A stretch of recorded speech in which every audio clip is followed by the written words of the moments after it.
Have you ever wondered what it actually feels like to break the system? You remember the fluorescent hum of that office, don't you? That specific shade of corporate gray that seemed to seep into your skin every morning at 8:55 a.m. You spent 3 years in a cubicle that felt more like a padded cell, nursing a lukewarm coffee and staring at spreadsheets until the numbers blurred into a meaningless fog. You were the person calculating exactly how many days of vacation time you had left just to stay sane. Your life was a series of small, calculated despairs, the dread of Sunday nights, the irritation of a reply-all email chain, and the constant, low-level anxiety that this was all there was for the next 40 years. But while your colleagues were gossiping by the water cooler or complaining about the weather, you were living a double life. Every spare cent, every hour of sleep you could steal, was poured into a high-stakes digital frontier. You were the one staring at green and red candlesticks on a 4-inch screen under your desk, ignoring the urgent memos from a manager who didn't even know your last name. You weren't just investing, you were gambling on a vision. When the market crashed, you didn't panic, you bought more. When your friends told you that cryptocurrency or that obscure tech startup was a scam or a bubble, you just nodded and kept your head down. You lived on ramen and cheap tuna while your bank account fluctuated like a dying heartbeat. Then, the moonshot happened. You remember the night you sat in your dark apartment, the blue light of the monitor reflecting in your eyes, watching a decimal point move 3 places to the right. You clicked sell. You didn't scream, you didn't even move. You just sat there in the silence as the life you knew evaporated, replaced by a reality that felt like a dream you hadn't quite woken up from yet. Imagine it's a Tuesday morning, just like any other, but the air in your room feels different, heavy, yet electric. You're 25 years old.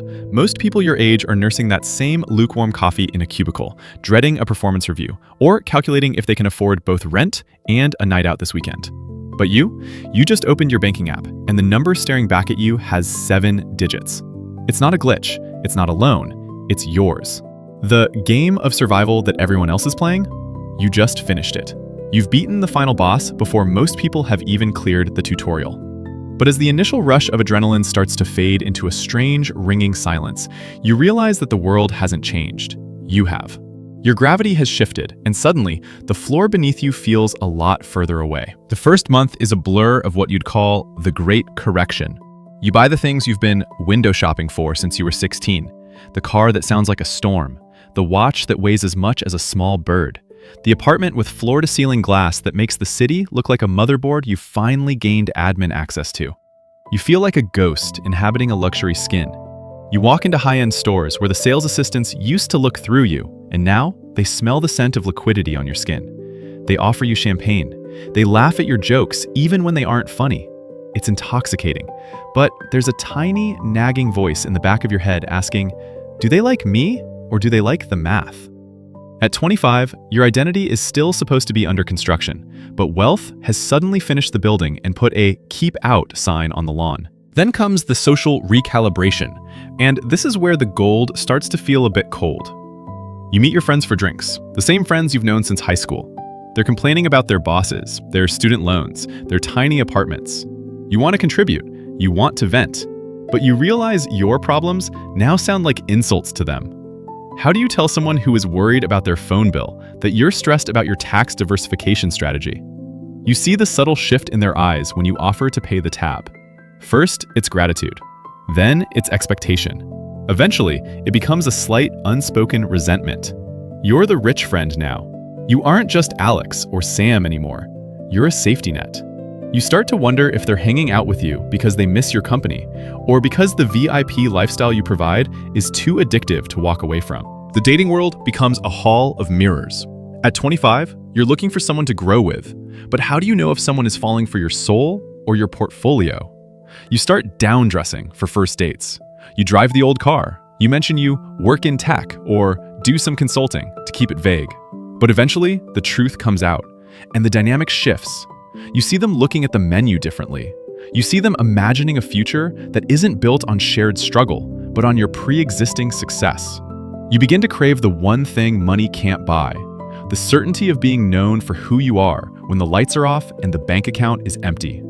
The tragedy of being a young millionaire is that you've skipped the struggle phase, where real, unbreakable bonds are forged in the fire of shared hardship. By the 6-month mark, a strange kind of existential boredom sets in. This is the hedonic treadmill in full effect. The first time you flew first class, you felt like royalty. The 5th time, it was just fine. The 10th time, you're annoyed that the hot towel isn't warm enough. When you can have anything, nothing feels special.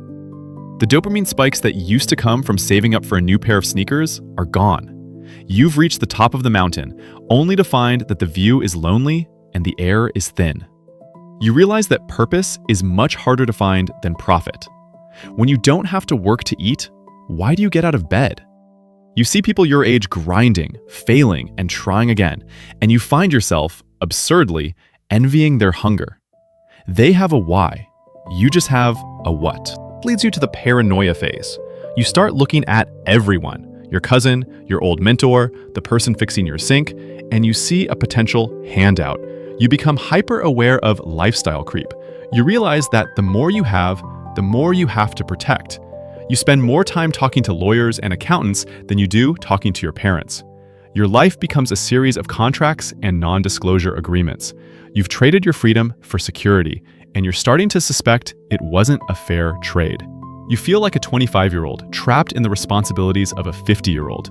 The spontaneity of youth is replaced by the calculation of wealth management. You can go anywhere in the world tomorrow, but you have no one to go with who isn't on your payroll. But eventually, the dust settles. You stop trying to win and start trying to live.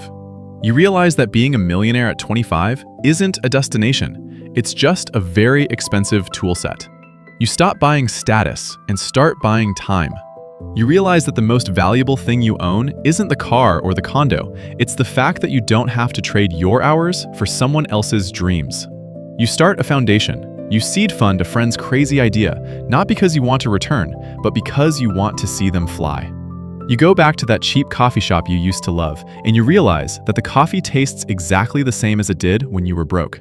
The joy wasn't in the price tag, it was in the conversation and the hope for the future. Ultimately, being a millionaire at 25 teaches you one brutal, beautiful truth. Money doesn't change the size of your soul, it just magnifies it. If you were empty before the money, you'll be a giant, hollow void with it. If you were kind and curious, you now have the power to be a force of nature. You learn to navigate the world with a quiet wealth. You stop wearing the brands that scream and start wearing the ones that whisper. You find a small circle of people who knew you when you were nothing, and you hold onto them like oxygen. You realize that the goal wasn't to make it so you could stop doing things. It was to make it so you could finally do the right things. You're 25. You have 50 years of life left. And for the first time, you aren't running away from poverty. You're running toward a legacy. And that, more than any number in an app, is what makes you truly rich. If you enjoyed our content, please give us a like, subscribe, and leave a comment. This little signal helps us know that we should keep delighting you with our content.